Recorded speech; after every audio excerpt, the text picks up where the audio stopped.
Hola, ¿qué tal? Muy buenos días, tardes, noches a todos los que nos están viendo. Muchísimas gracias por sintonizarnos en un programa más de Cafecito con tu nutriólogo.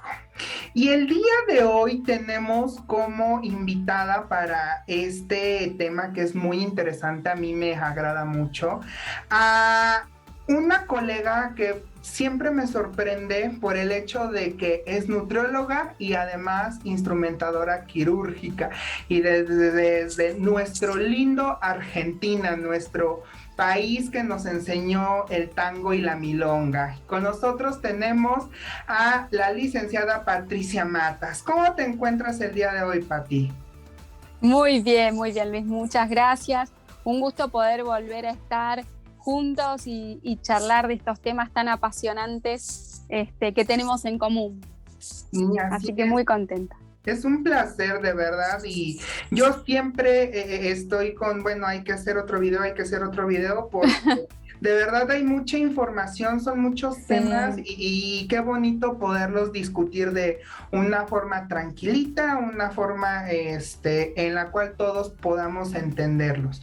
Y como vieron en el título, el día de hoy vamos a hablar de la nutrición enteral y las sondas. Claro que sí, señores. ¿Por qué? Porque esto viene en este tema que nosotros los nutricionistas o nutriólogos conocemos como soporte nutricional. Y el soporte nutricional va a dos tipos de alimentación, la enteral y la parenteral, pero el día de hoy nos vamos a centrar en la enteral. Ajá. Y la enteral justamente nos dice que es la adquisición de alimentos por el tracto digestivo, ¿ok? Pero para no irnos tanto en esto que si vamos a utilizar fórmulas monoméricas, poliméricas, fórmulas hidrolizadas y todo esto, no, nos vamos a centrar en la alimentación por vía sonda.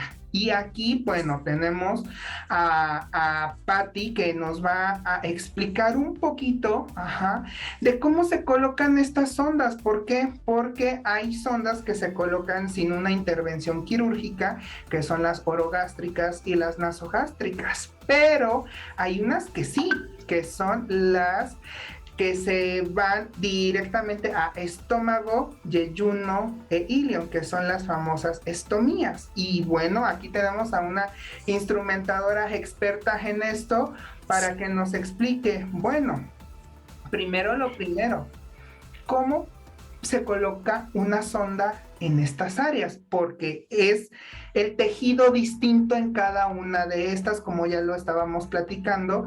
Este, a mí no se me ocurría cuando me dijeron, no, pues es que es el mismo procedimiento para las tres, y yo me quedé así de, pues es que el tejido es muy sensible dependiendo del tracto. Claro, Entonces, mejor claro. dinos, Pati, ¿cómo se ponen? Bueno, primero el paciente tiene que ingresar a quirófano, así que ya de por sí esto es una cirugía donde el paciente requiere una anestesia general.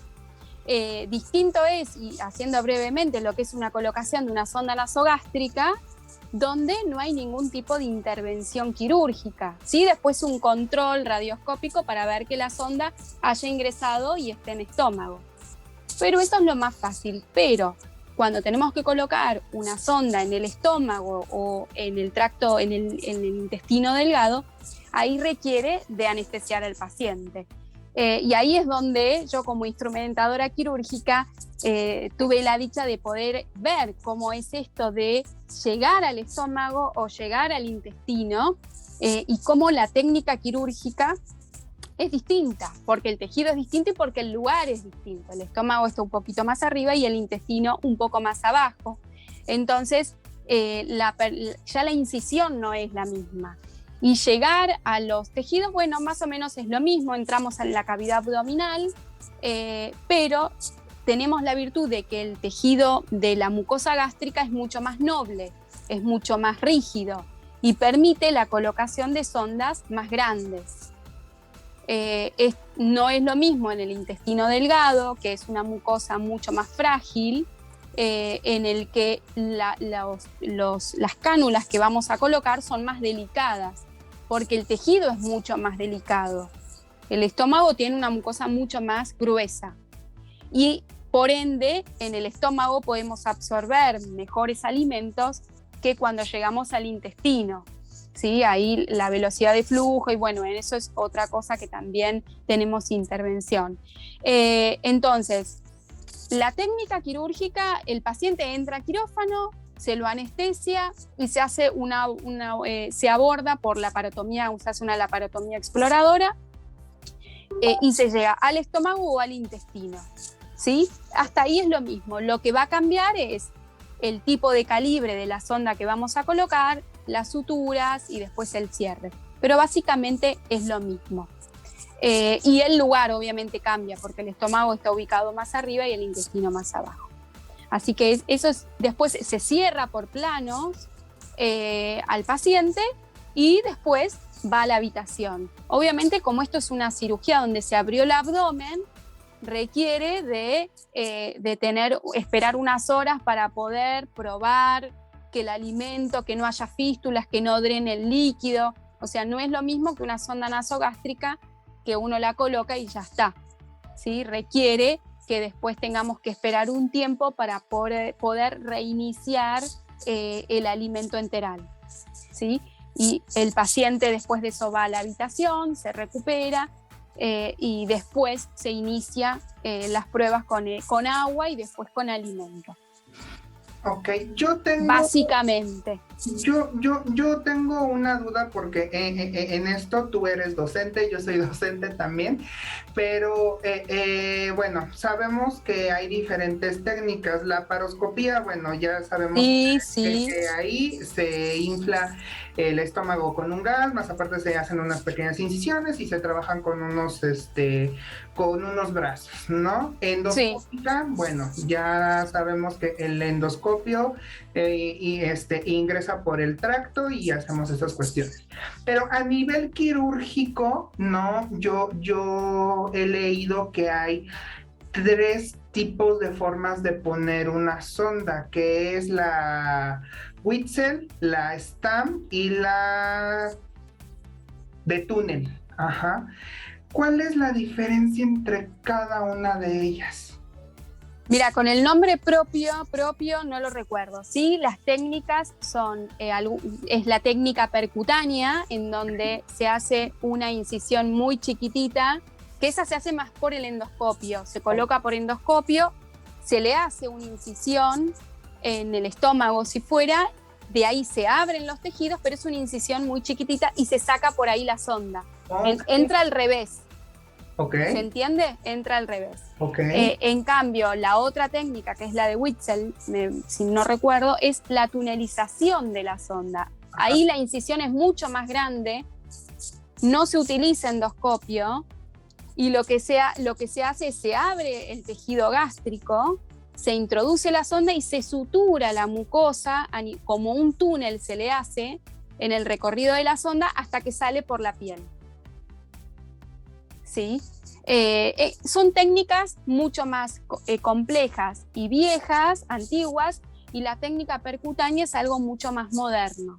Inclusive la técnica laparoscópica también es algo muy moderno, no es tan moderno, pero sí se utiliza mucho más, donde se hacen por pequeños, se llaman cirugías mínimamente invasivas. Esto quiere decir que no se hace el típico tajo en la piel, simplemente se hacen tajitos de medio centímetro, donde se introduce un trocar con una cámara y por el otro se introduce otro trocar por donde van a ir las pinzas para operar y se expande el abdomen con dióxido de carbono, que es un gas. Uh-huh. ¿Sí? Es una cirugía que, si bien es muy reglada, lo que se hace es por mínimos tajitos y a través de mirar, se ve con una cámara que tiene una óptica larga, con una cámara, y eso tiene un cable que va a un televisor. Y todos estamos viendo la cavidad abdominal. Entonces, para nosotros, instrumentadora, está buenísimo porque podemos ver lo que está pasando en ese momento. Muchas veces cuando se hace una incisión de una cirugía a cielo abierto, que es la otra técnica, están adentro a veces, están se hace un túnel tan abajo que muchas veces no podemos ver, no podemos apreciar bien. En cambio, con la cirugía laparoscópica todos miramos en el televisor y se ve el mínimo detalle de la arteriola o la venita o lo que sea que esté sangrando, por ejemplo. Pero requiere que el cirujano esté bien entrenado y requiere tener un instrumental acorde que te permita hacer puntos, porque todo lo hacen con unas pinzas largas, que tienen unos brazos largos de 50 centímetros más o menos, y con eso ellos van haciendo la incisión en el estómago o en el ilion y introducen la sonda y le dan unos puntizos. Pero bueno, esas son distintas técnicas. También depende del lugar y que puedan tener un laparoscopio y que puedan tener todas esas pinzas que son muy, muy caras. Y más porque, bueno, en Argentina eso es importado y hay, pero no es que se puede, no es que 100% las cirugías son laparoscópicas. Pero bueno, la técnica más utilizada es la percutánea. Es la percutánea o la de mínimamente invasiva, donde se hace una pequeña incisión, se llega a la mucosa del estómago o del intestino, se abre, se introduce la sonda y se le hace puntos alrededor. Ya no se usa tanto la técnica de la tunelización para no dañar tanto el tejido. También cambiaron las sondas de colocación, los botones gástricos cambiaron, son más modernos y permiten que uno pueda hacer una mínima incisión en el tejido gástrico. Se introduce el balón, la sonda que tiene un balón que se llena con aire o con solución fisiológica y queda fijo en el estómago. Sí, esos son los más modernos, son los botones gástricos. Ok, bueno, ya nos dijiste cuál es el procedimiento a grandes rasgos. Si lo quieren saber más a fondo, pues ya una asesoría privada con esta Pati, ya su contacto se los voy a dejar acá abajo para que ya se los explique más a fondo. Porque si no, pues tendremos que hacer un diplomado de soporte nutricional es muy padre en algún futuro, ¿no? Hacer un diplomado, pero ahorita así lo dejamos. Si necesitan o lo quieren saber más a fondo, pues ya le mandan el mensajito. Vamos con esta segunda parte que es, ok, ya la pusieron. Se puso bien, pero como tú dijiste, ¿no? Que tú como tienes pacientes a domicilio, si no les ponen bien las ondas y el cirujano no tuvo una buena técnica, hay fuga. ¿Qué pasa en esos casos? Uy, eso es lo más terrible. Es lo más terrible porque el paciente vuelve de quirófano, llega a la habitación, se recupera, va al domicilio, suponemos, porque esto se hace para que el paciente en domicilio pueda seguir alimentándose. Y cuando no está bien colocado y hay fuga de nada más ni nada menos que jugo gástrico, con lo ácido que es, termina lesionando toda la piel alrededor. Entonces, ante esto es muy difícil, sumado a que si es un paciente, muchas veces, si es un paciente que se levanta y todo, bueno, puede ser que eso no sea tan terrible, pero hay pacientes que están postrados totalmente. Entonces, la posición es muy difícil. Hay pacientes que uno les dice, siempre la posición es de semisentado, pero a veces los cuidadores o enfermeros a cargo también tienen que tener el cuidado de que el paciente esté en posición semisentada, pero la administración del alimento muchas veces tarda horas en pasarse. Uno puede administrar el alimento según el volumen en 16 horas. Hay pacientes que en 24 horas, porque si le subís el volumen les da vómitos o no lo toleran o tienen distensión, entonces se le hace un volumen muy chiquitito y eso implica que esté muchas horas con el alimento. Y si está muchas horas semisentado, no puede dormir o le produce malestar, entonces lo acuestan y ahí es cuando tenemos esta fístula o fuga de jugos gástricos. Ante eso, bueno, hay que ser muy cuidadoso, administrarle pocos líquidos junto con el alimento. O sea, muchas veces se administra el alimento con agua. Cuando pasa esto, hay que administrarlo en volúmenes chiquitos, cortitos y sin agua, y después el alimento. Eso es uno de los mayores problemas que tenemos. Otro problema puede ser que se le salga el botón gástrico. El botón, si nos remitimos a lo que es ostomías gástricas, ¿no? El botón tiene en la punta, lo que va adentro, un balón que se insufla, se coloca el botón gástrico, se insufla con fisiológico y ese balón es el que permite que no salga a través de la mucosa. El balón queda dentro del estómago. Muchas veces ese balón se puede pinchar por muchos motivos. En uno que charlábamos justamente es que alguien puede introducirle algún palito, aguja de tejer porque se tapa y pinchan el balón, con lo cual hace que ¡pluf! Salga el botón. Si sale el botón, no queda otra que trasladar al paciente a un centro de salud para que le recoloquen el botón. O, los más entrenados le pueden llegar a colocar una sonda Foley, no sé si se llaman así las sondas vesicales. Uh-huh. Bueno, se coloca una sonda Foley, se le insufla el balón y se deja hasta que se pueda conseguir el botón. El botón es muy costoso, con lo cual hay que pedirlo a la prepaga, a la obra social o a donde se lo den. O sea, no se puede tener siempre un botón de repuesto. Sí, lo que hay que ser previsora es de tener una sonda Foley, porque si se sale el botón, se cierra muy rápido la ostomía. En horas se cierra. Entonces eso hay que ser muy precavido. Se puede colocar en domicilio también el botón gástrico. Nosotros lo hacemos, pero bueno, en general pasa muchas veces que no pueden, no tienen una sonda, se les sale el botón, todos se asustan y lo trasladan a un hospital o a un centro de salud. Y el otro inconveniente que tenemos también con los botones es que se tape el circuito de administración del alimento. Lo que hablábamos antes, muchas veces o antes se administraba alimentos procesados, así es, purés, alimentos con cálculos que nosotros hacíamos de macro y micronutrientes y se pasaban alimentos. Muchas veces sucede que esos alimentos no están bien procesados y tienen un tamaño que obstruye el circuito de la sonda. Para evitar eso hay que procesar bien el alimento y después de cada administración hay que pasar una jeringa con agua, en general con agua tibia, y siempre dejar el circuito de la sonda limpio, que quede limpio, traslúcido. Pero bueno, eso también es una educación a la familia o al cuidador o al enfermero que sepa cómo tiene que administrar el alimento. Otra de los problemas que tenemos es cuando le administran medicación. Hay medicación que también hace que se aglutinen el alimento. Con algunas medicaciones se aglutinan.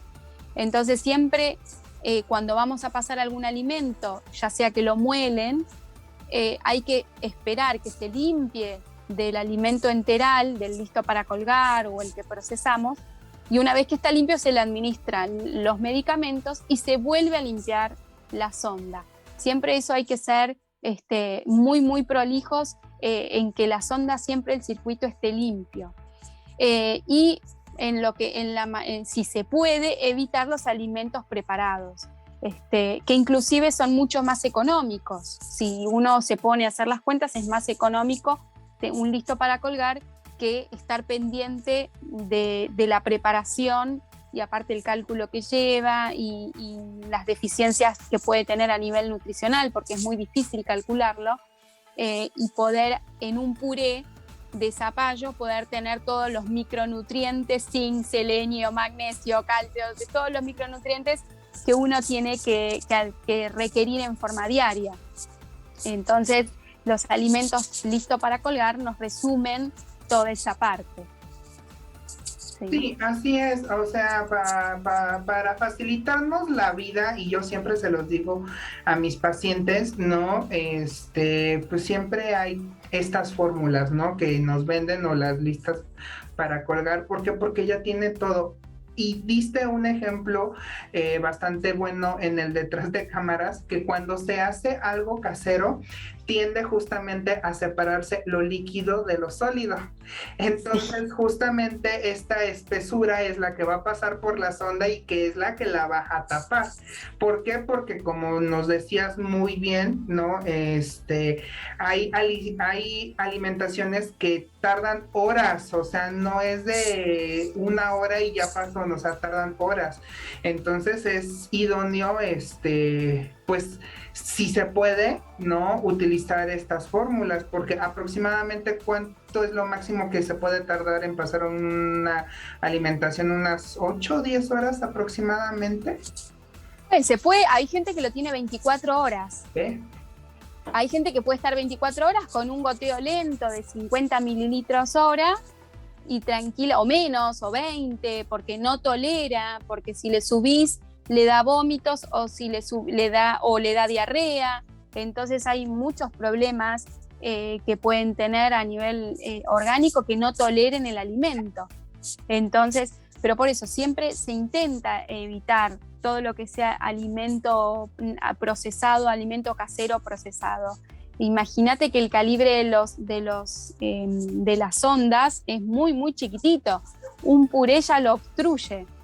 Y después aparecen estas maniobras fraudulentas con las agujas de tejer, que es muy, muy típico, o los escarbadientes, o los palillos, o lo que sea, intentando desobstruir las ondas, que tienen todo un enganche muy justo, que cuando uno ahí trabaja o juguetea un poco, lo rompe. Okay. Y eso pasa a las 10 de la noche de un feriado de un domingo, con lo cual eso es un incordio. Entonces hay que evitar todo ese tipo de maniobras que puedan llegar a ocasionar algún daño al circuito. Cuando se tapa una sonda, entonces lo más idóneo es cambiarla. No, cuando se tapa se puede pasar primero agua con agua tibia. Las sondas en general se cambian cada 2 o 3 días. Ok. Sí, bien, el botón gástrico, el botón o la sonda Foley que va en el ilion, esa es permanente y puede durar o un año, o si anda bien no se toca, se deja. Y la guía es la que se coloca a ese botón o a la sonda Foley. Esa guía es la que se cambia cada 2 o 3 días. Igual hay que pasarle todo el tiempo agua. Y hay algo mágico, que si bien yo no soy muy, muy amante de este producto, pero es el que nos ayuda muchas veces a desobstruir la sonda, que es la Coca-Cola. Es lo que te iba a preguntar, porque tenía ese mito, o sea, aquí sí. También llegó, ¿no? De que, no, pues aviéntale un jeringazo de coca. Yo dije, ay, no, santo por Dios bendito, ¿cómo es posible? Sí. Te digo, a lo mejor pienso, pues un agua mineral, ¿no? Pero como Coca-Cola, ¿no? Pero, sí, ¿en serio? Increíble. Ay, increíble, ahí nos damos cuenta lo procesado, lo industrializado, lo raro que debe ser la fórmula para que pueda desobstruir medicamentos o alimentos. Sí, pero bueno, sucede, y siempre hay que tener en la heladera una Coca-Cola común para estos episodios. Pero el procedimiento, ¿cómo es? Literal, agarras una dosis de coca y... Sí, en una jeringa de 60 para darle un poco de presión, y se le coloca Coca-Cola y pasa. Dios mío, el veneno de los nutricionistas en este caso ayuda.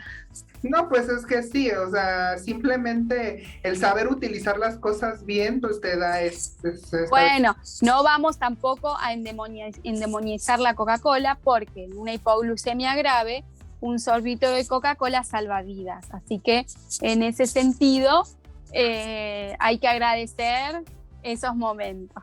Sí. Cuando... Sí, dime. No, digo, podemos tener un jugo de naranjas, un caramelo, pero la verdad que la Coca-Cola la conseguís en cualquier lado y bueno, y salva vidas. Sí, ay, no, en serio, yo me quedé sorprendido ahorita que justamente es lo que te iba a preguntar, pero ya que me lo contestaste me quedo de, bueno, ok, entonces para Es verdad. los pacientes que lleguen a tener esta situación, pues una coca pequeña ahí hay que tenerla junto con su jeringa para destapar. Qué fuerte, de Sí. verdad, me quedé de a seis. Hay dos líquidos que yo siempre recomiendo tener en la heladera, que es y acá no sé si se puede hacer propaganda, no sé, es la Coca-Cola y el Gatorade, no sé si lo conoces, el Gatorade de manzana. ¿Por qué? Eh, el Gatorade de manzana, porque muchas veces estos pacientes suelen tener diarreas. Entonces, ante un episodio, 2 o 3 episodios de diarrea, lo que se hace es se suspende el alimento y para que no se quede sin líquidos, le damos una solución hipertónica, como es el Gatorade, y astringente de manzana, o sea, un Gatorade de manzana. A un goteo lento y se le pasa. Es una forma de administrarle sales que es más fácil de conseguir. Después le damos sales de recuperación, pero en el momento puede ir a un kiosco, a un almacén y consigue seguramente Gatorade de manzana o alguno similar. Así que Gatorade y Coca-Cola son dos bebidas a tener para estos episodios. Wow, sí, sí, yo me quedo sorprendido. O sea, el Gatorade aquí se utiliza mucho para ver si hay una fístula después de una cirugía a nivel gástrico, que hubo una restricción, ya sea por un tumor, o sea, a nivel gástrico, se toma Gatorade color azul, porque Color azul, sí. para detectar algún tipo de fuguita. Esa sí me Sí. la sabía y me ha tocado verla, ¿no? Pero nunca me ha tocado ver de que utilicen la coca para quitar este tapón, pero sí me sabía la técnica, ¿no? Bueno, al menos ya estoy seguro que en otra parte del mundo también la utilizan y no solamente aquí a la mexicana, ¿verdad? Qué fuerte, qué intenso. Qué intenso, qué bárbaro el de la Coca-Cola, la verdad que la pensó para todos, ¿eh? Sí, la pensó para todo. Y retomando un punto Sí. muy importante, es el de ¿qué tiempo de vida tiene una sonda? Tú me dijiste, bueno, 1 año, o si no, lo dejamos. ¿No hay ningún problema en serio que se quede 1 año y medio, 2 años? No, mira, a mí me tocó personalmente en un chiquito de 5 años que tenía como tenía un esofagostoma, ¿Mm? una atresia esofágica, no se alimentaba por boca y tenía un botón gástrico, que se lo colocaron cuando tenía 1 año. Yo lo fui a ver cuando tenía 4, 5, y hacía 4 años que tenía el mismo botón gástrico. Está bien, fue un chiquito que no creció mucho, el peso máximo fue de 13 kilos inclusive, y nada, no se lo cambiaron. Cuando yo lo fui a ver, obviamente pedimos el cambio del botón, porque el botón estaba todo oscuro, pero bueno, era una cuestión de que eran muchos años y por un tema de crecimiento le estaba presionando un poquito en la piel, pero no era por un tema de que se había roto el botón. Sí se notaba que estaba en mal estado, pero no estaba roto el balón, ¿sí? Pero a veces pasa pacientes que tienen hace 3 meses el botón y se les rompe, o sobre todo el de las ileostomías. Okay. El de ilio es una sonda vesical adaptada al ilion, y el balón tiene en la punta, el balón se puede romper, ¿sí? Y muchas veces también se coloca la sonda Foley en el estómago porque no consiguen botón. Y esa también hay que cambiarla seguido porque se tapa. Esa se tapa mucho más porque en la punta suele sedimentarse el alimento o la medicación. No es como el botón, no sé cómo explicarlo acá, pero el botón, la sonda tiene una punta. Uh-huh. Y ahí sedimenta la medicación o el alimento, entonces se suele tapar y esa hay que cambiarla a veces 1 vez por mes. En cambio, el botón, si no hay nada que se haya roto alguna de las solapitas, porque el botón, mientras no lo utilizás, se cierra con una tapita. ¿Sí? Okay. Y muchas veces sucede, esta tapita se abre todo el tiempo, se abre, se cierra, se abre, se le coloca el botón, la guía. Y muchas veces eso es lo que se rompe y a veces hay que cambiar el botón porque esa tapita de abrir y cerrar todos los días con la medicación, con el alimento, con el agua, se termina rompiendo. Y para que no suceda de que en algunas, según donde esté, según la prepaga o cobertura médica que tenga, se intenta al año cambiarlo para que no se le rompa un feriado domingo, por ejemplo, o un domingo un feriado, y evitar eso. Entonces, cuando ya saben que tiene un año el botón, se intenta cambiarlo para que no se les rompa en algún momento que sea muy inoportuno. No, pues está interesante. Y esto, bueno, ya vimos en la cuestión de la sonda, pero para cuidar este botón a nivel dérmico, para hacer limpieza, ¿cuál es el procedimiento? En verdad, a los botones no hay que colocarles nada. Muchas veces vos ves que le ponen una gasa alrededor cortada en Y y le ponen tela adhesiva arriba o le ponen unos parches adhesivos que se llaman Tegaderm. Eso termina lesionando la piel, porque si son pacientes que van a estar de por vida con este tipo de ostomía, no pueden estar de por vida con una tela adhesiva o un parche adhesivo. Entonces, si no hay ningún tipo de fuga de jugo gástrico, si no hay nada al botón, no se le coloca nada. A lo sumo, un poquito de alguna crema hidratante, hipogloss, a veces si se irrita el borde. Pero en general no se coloca nada. ¿Y para la sonda? Tampoco, no se coloca nada. Nada. Se deja que a nivel piel eso esté al aire para que no haya proliferación bacteriana, porque entre los fluidos corporales que salen tapado con una gasa hay mayor predisposición a un crecimiento bacteriano. Entonces se intenta que esté al aire. Se limpia con alguna solución antiséptica, Pervinox o alguna clorexidina jabonosa que se utiliza mucho más ahora que el Pervinox, es mucho mejor, o agua con jabón blanco de pan también. O sea, siempre se intenta a esa piel cuidarla muchísimo porque es una piel que está sufriendo todo el tiempo el contacto con un material plástico. Entonces se intenta que esa piel cuidarla mucho, no sobrecargarla con productos, ni con cremas, ni con antisépticos si no lo necesita. Sí, pueden estar así años. Yo tengo chiquitos que han crecido con el botón y tengo pacientes de hace muchos años con botón gástrico o con ileostomía, no tantos, pero sí hay. Los que más hay son los botones, son los gástricos. Ok, eso está súper padre, porque luego justamente ya sea los colegas enfermeros, enfermeras o... Les encanta la tela adhesiva. Les encanta lo que es la gasa y la tela adhesiva, sí, y a cubrir todo, ¿no? Y luego pues ves esas zonas que por el adhesivo y por estar quitando todo este tipo de cintas, pues irritas la piel. Claro.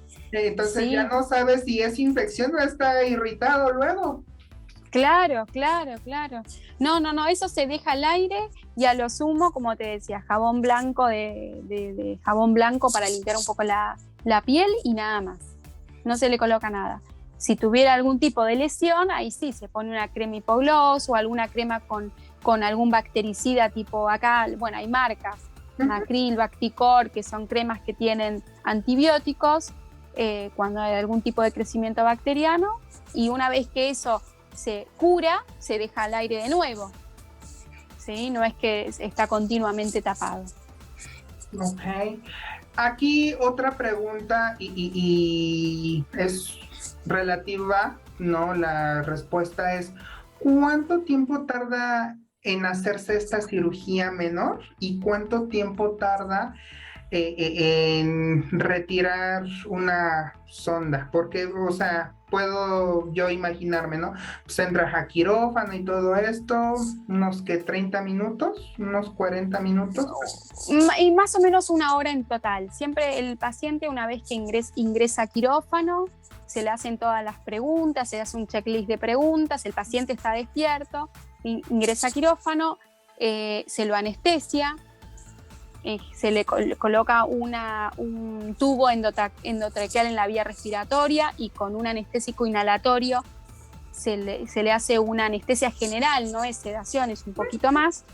Y ese procedimiento tarda 20 minutos más o menos.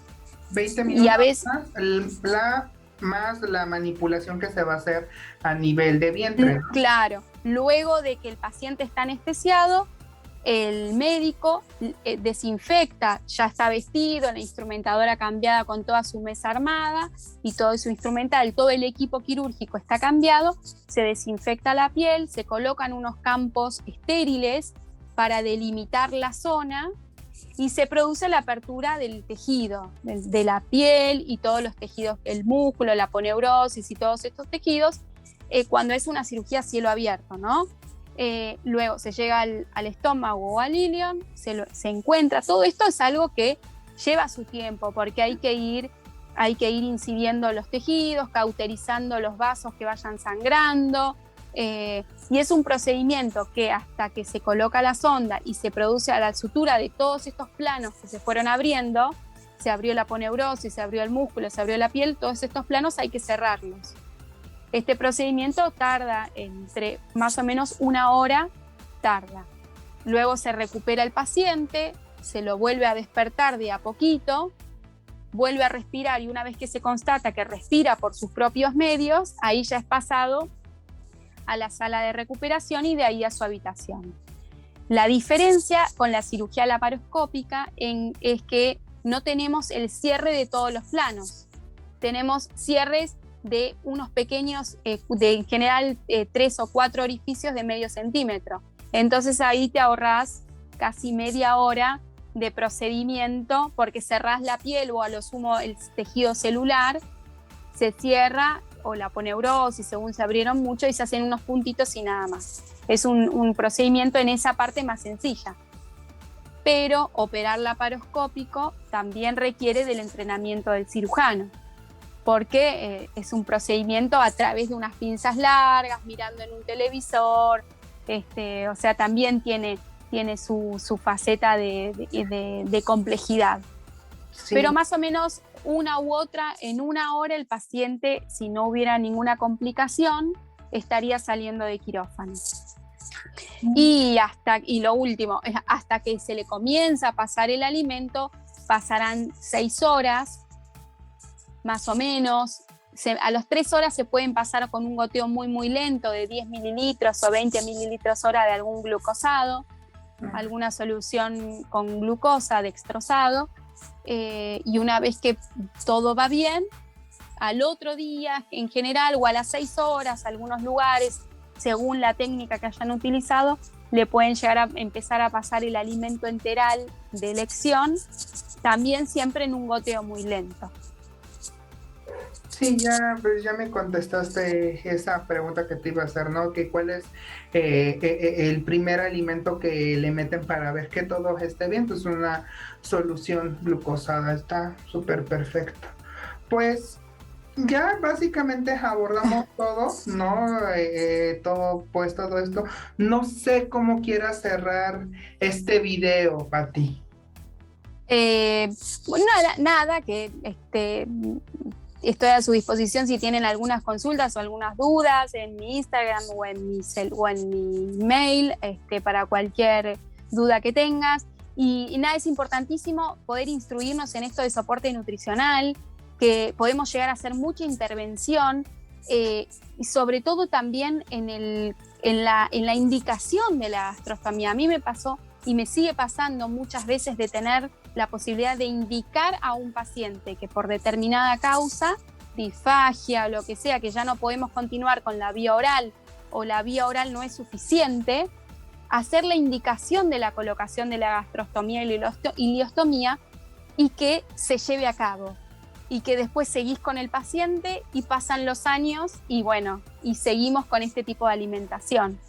O cambiar, o me ha tocado de tener pacientes con alimentación que le pasaban alimento procesado y cambiar la mentalidad de la familia a que no tienen que procesar más alimentos y vos le das una bolsita y eso es suficiente, también es un trabajo arduo porque ellos tienen la necesidad de procesar el alimento y sentir que están haciendo algo más. Pero bueno, ahí está nuestra formación como nutricionistas, de poder instruirnos para poder tener injerencia en todas estas situaciones, de indicar el tipo de ostomía que necesita, el tipo de alimentación y los requerimientos que después tiene, y después hacer el seguimiento y hacer controles de medio interno a través de un laboratorio para ver que no falte ningún nutriente y ir saber de fórmulas poliméricas, saber de fórmulas para saber adecuar y que el paciente no tenga ninguna insuficiencia en cuanto a requerimientos. Así que formarse en soporte nutricional, que es algo muy apasionante. Es algo muy apasionante, es algo muy bonito, es algo necesario al final de cuentas, sí, porque no sabes qué tipo de paciente te vaya a tocar. Al menos los que estamos involucrados en la clínica, es idóneo que tengan esta formación, ¿no? Y más si son en pacientes críticos. Pero de todos modos, aunque no estén en el área clínica, pues siempre hay algún familiar, siempre hay algún amigo que dice, él es nutriólogo, entonces podemos acudir. Pues sí, justamente por eso. Y si no, bueno, pues aquí nos tienen a los dos, nos pueden contactar a los dos para que les demos asesoría a pesar de que estemos entre colegas, ¿no? Que para eso estamos, para apoyar.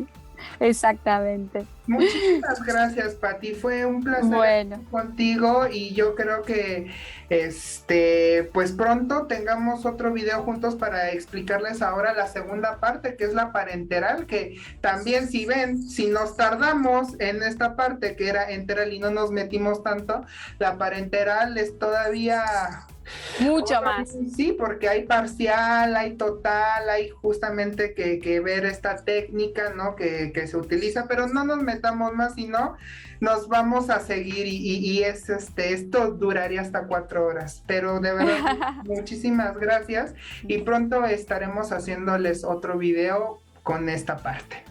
Muy bien Luis, entonces un gusto y pronto nos volvemos a ver. Claro que sí, nos vemos hasta la próxima. Chau.